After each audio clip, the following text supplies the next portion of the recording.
Super hero.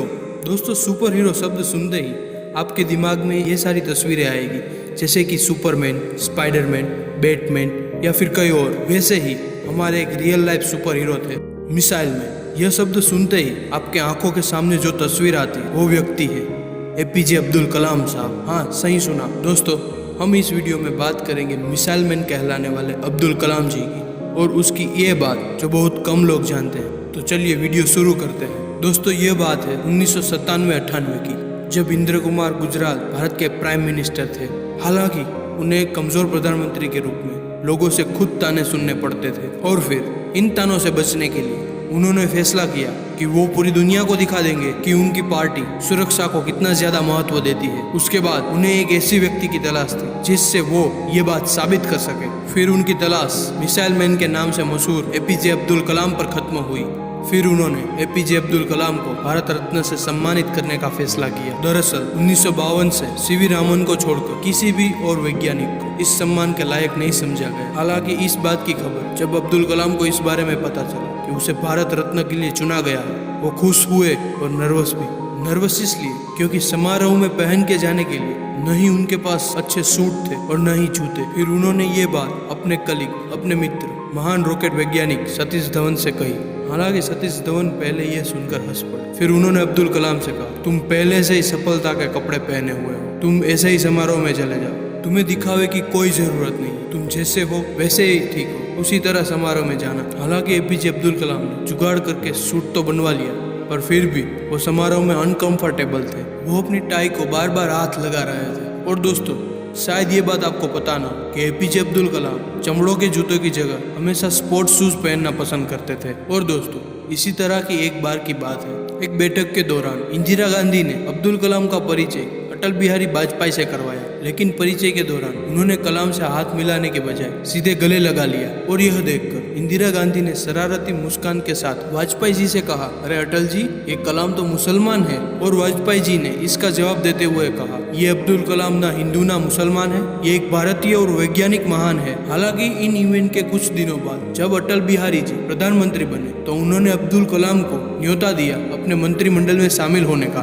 दरअसल कलाम जी अगर इस न्योते का स्वीकार कर लेते तो फिर बीजेपी को न सिर्फ काबिल मंत्री मिलता, बल्कि पूरे भारत देश के मुसलमानों को यह संदेश आ जाता कि बीजेपी में जातिवाद नहीं चलता। और फिर इस प्रस्ताव पर पूरे एक दिन विचार करने के बाद अगले दिन कलाम जी ने अटल जी से मिलकर बड़ी ही विनम्रतापूर्वक इस पद को अस्वीकार किया। दरअसल उन्होंने कहा कि न्यूक्लियर टेस्टिंग अपनी अंतिम चरण पर है और वो अपनी वर्तमान जिम्मेदारियों को निभाकर देश की बेहतर सेवा कर सकते हैं। और इस बात के 2 महीने बाद भारत ने न्यूक्लियर बम का टेस्टिंग किया और इस बात में अब्दुल कलाम जी का बड़ा योगदान था। एक वैज्ञानिक के रूप में उनकी अद्भुत उपलब्धियों को देखकर 2002 में उन्हें राष्ट्रपति बनाया गया। तब उनके सामने एक नई समस्या आई। वर्षों से नीली कमीज और स्पोर्ट्स शूज पहनकर जाने वाले कलाम अब क्या पहनेंगे, क्योंकि अब तो उन्हें पूरी दुनिया के सामने भारत को रिप्रेजेंट करना है। इसमें पोशाक का अच्छा होना कहीं ना कहीं मायने जरूर रखता है। उन्होंने उस दर्जी को बुलवाया जिसने पिछले कई राष्ट्रपति के सूट सिले थे। तो फिर दर्जी ने आकर कलाम साहब की नाप ले ली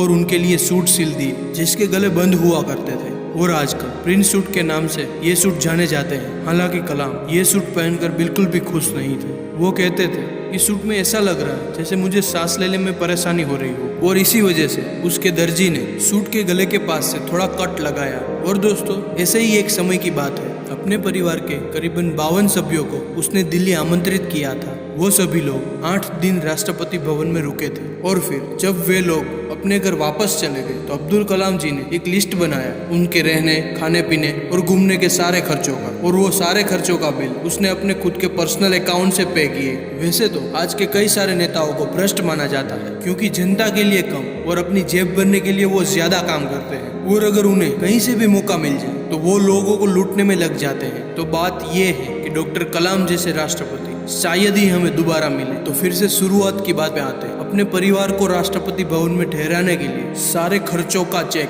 अपने खुद के अकाउंट से काटा था। अपने फर्ज के प्रति प्रामाणिक होने का ये एक बड़ा उदाहरण है। इसके अलावा देश प्रेम के साथ साथ कलाम जी पशु और पक्षियों से भी बहुत प्रेम करते थे। और इसी से जुड़ी एक समय की बात है, सर्दी के दिनों में कलाम जी राष्ट्रपति भवन के मुगल गार्डन में टहल रहे थे। तभी उन्होंने देखा कि एक सुंदर मोर को मुंह खोलने में दिक्कत हो रही थी। ये देखकर कलाम जी ने तुरंत पशु डॉक्टर सुदेव कुमार को फोन करके बुलाया और तुरंत ही मोर की जांच करने के लिए कहा। और जांच करके पता चला कि मोर के मुंह में ट्यूमर है, जिसकी वजह से ना तो वो मुंह खोल पा रहा है, ना ही कुछ खा या बोल पा रहा है। हालांकि आदेश के बाद तुरंत ही उसकी सर्जरी की गई। ट्यूमर निकालने के बाद जब वो पूरी तरह से ठीक हो गया तो उसे फिर मुगल गार्डन में छोड़ दिया गया। और उसके अलावा कलाम जी ने टहलते समय यह देखा कि सुरक्षा गार्ड की केबिन में इतनी सर्दियों में भी कोई हीटिंग की व्यवस्था नहीं की गई थी और ठंड में वहाँ के गार्ड कांप रहे थे। और कलाम जी ने उस व्यवस्था के अधिकारियों को तुरंत ही बुलवाया और सुरक्षा कर्मियों के केबिन में हीटर और गर्मियों के मौसम के लिए पंखे लगवाए। उसके दिल में सभी के लिए प्यार था, शायद नफरत शब्द उन्होंने शायद सुना ही ना हो। दोस्तों, कलाम जी ने अपने पद का इस्तेमाल सिर्फ योग्य काम करने के लिए ही किया है। यहाँ तक कि उनके भाई का पोता गुलाम मोइनुद्दीन कलाम के राष्ट्रपति होने के बाद भी एक किराए के मकान में रहता था। और दोस्तों, 2002 में उनके बड़े भाई अपने पोते गुलाम और बेटी नजीमा के साथ हज यात्रा के लिए मक्का गए। तब सऊदी अरब के राजदूत को उसके बारे में पता चल गया। फिर उन्होंने वहाँ के राष्ट्रपति को बताया और परिवार को हर तरह की मदद देने के लिए पेशकश की। हालांकि कलाम ने कहा, मेरा आपसे अनुरोध है कि मेरे बड़े भाई को बिना किसी सरकारी व्यवस्था के एक आम तीर्थयात्री की तरह हज करने दे। इससे बड़ा सिंप्लिसिटी का क्या उदाहरण हो सकता है।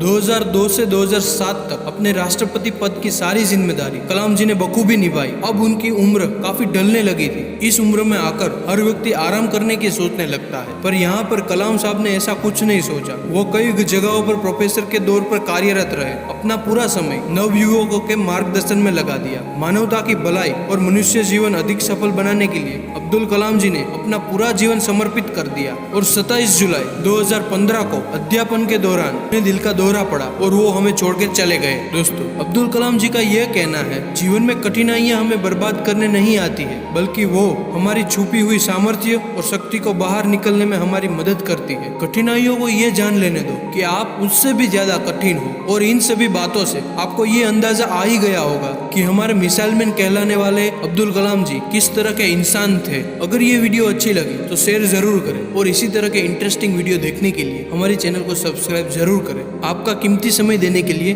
दिल से शुक्रिया।